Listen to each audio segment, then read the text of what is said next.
So the number one way you're going to get rich by retard maxing is you have to realize you're not broke because you're dumb. You're broke because you're hesitant. So whenever you're a hesitant person, you get into analysis paralysis. You think that you need all these different aspects to be perfectly in line for you to be able to even begin to start some shit.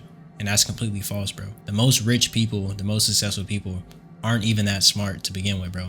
And they just do just to do and don't stop until they get a result. Now, honestly, retarded people in business, they don't even look failure as like failure, bro. Like failure is really just more data so they can progress further in their business. If you're being a little retard and you're like looking at all these different like web results and shit, trying to gather all this information so you can execute this perfect fucking plan or some shit, bro, that's stupid as fuck, bro. You're wasting time and you're wasting your potential as a person day by day as you do that.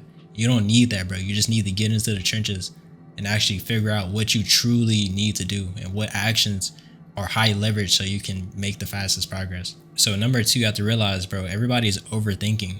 Like if you walk up to somebody and you have a conversation with them, you'll realize that their internal dialogue is way more chaotic than you will ever fucking imagine. And it's the same way with you if you don't control that shit.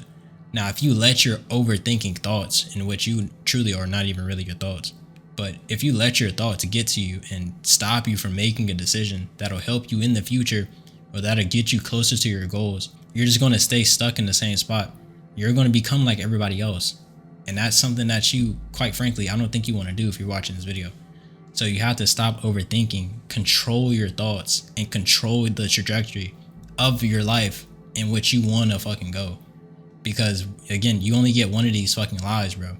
And you can't let outside sources, you can't let your own thoughts, your own body keep you from experiencing what you actually truly want to experience. So number three, the guy who is detached wins 100% of the time.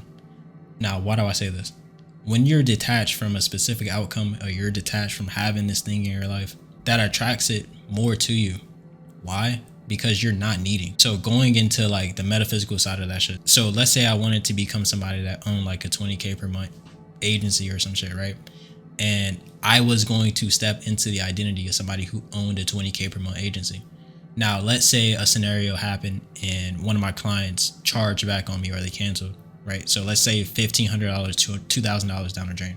So I'm looking at my account and it's negative $1,500. So if I was looking at that account from the identity of somebody who was a 20K per month agency owner, I would look at that and not really care too much about it, bro. Because I know I'm going to replace that client. If I'm scaling at this moment in time, I know I'm going to replace that client in like the next week or two, maybe even tomorrow. So I really wouldn't even give two fucks about that shit. But if I was somebody who was making like 5K a month for that shit and somebody charged back or somebody canceled, I would be tweaking about that, bro. Like, quite frankly, I would be tweaking about that shit. So the reason I bring up these two scenarios is because the 20K per month or the 100K per month or the $1 million a month person is detached from that $1,500 from losing that client. They're detached, right?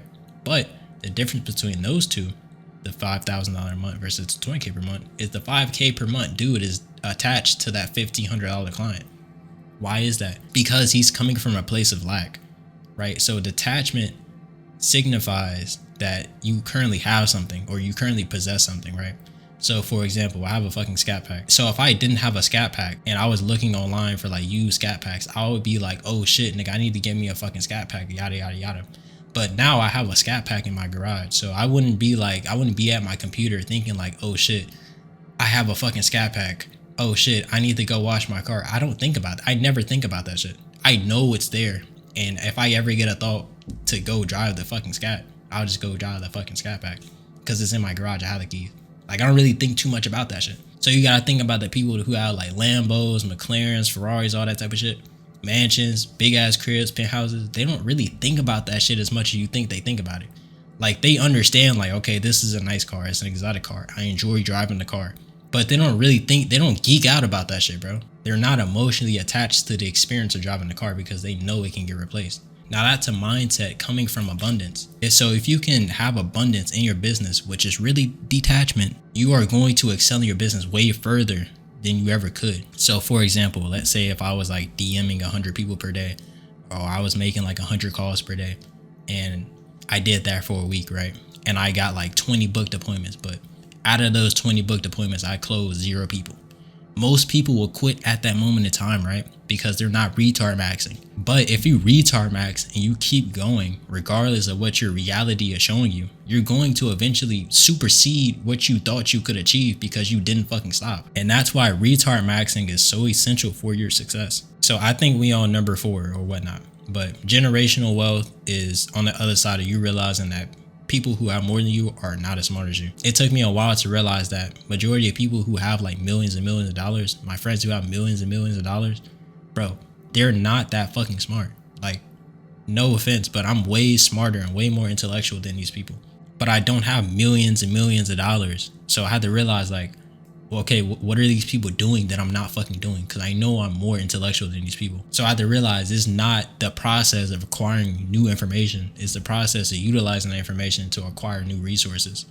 So if I can acquire the information of doing the right actions to acquire resources, and I do that for an extended period of time, I'm going to beat out niggas who are fucking Albert Einstein mega mind ass niggas, because simply I'm doing the right actions over and over and over and over and over again. I'm replicating those actions to provide a result, which is money to me. And regardless of what the results are showing me in the initial phases, if I don't stop doing those actions, I'm eventually going to get paid.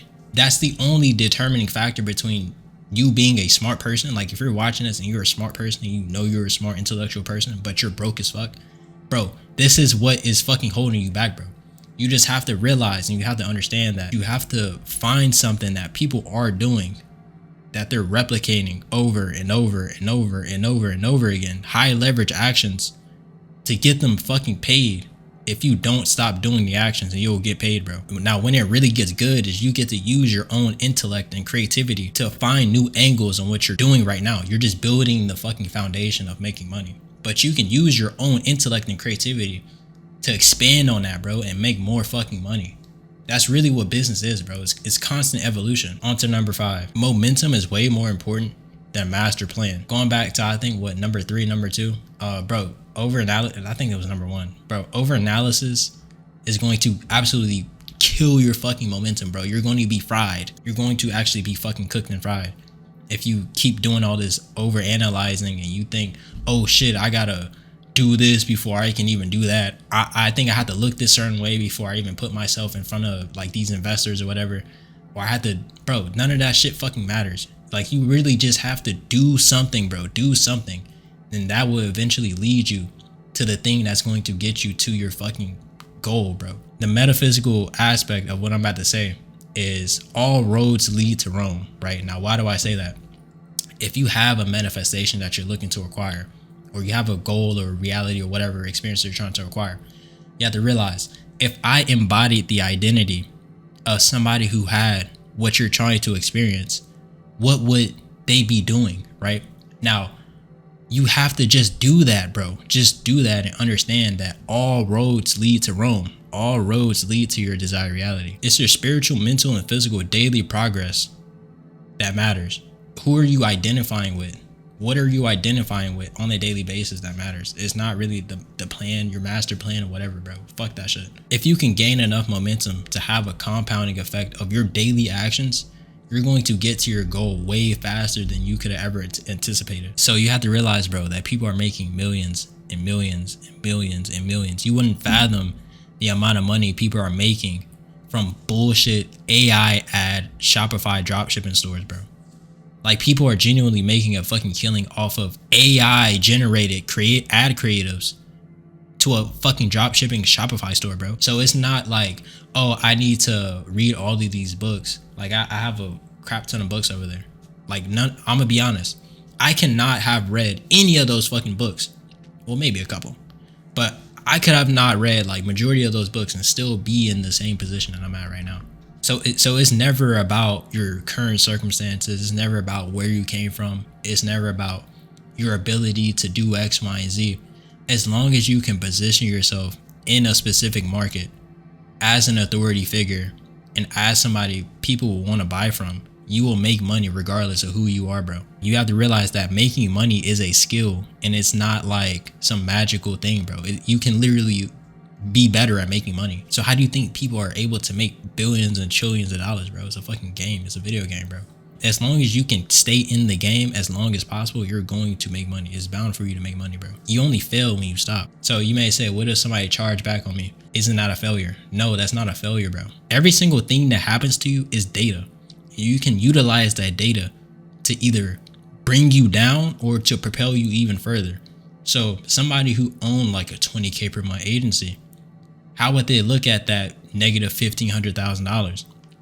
They will first look at it like, okay, well, why did this person cancel? What was the reason for their cancellation, and how can we prevent that in the future, right? Now, once they analyze the reason on why they fucking canceled the fucking subscription, then you can focus on, well, how can I utilize this into making like a better ad creative or a better ad campaign so I can acquire somebody better than that client that I just lost. And that's how you continue to scale in your business.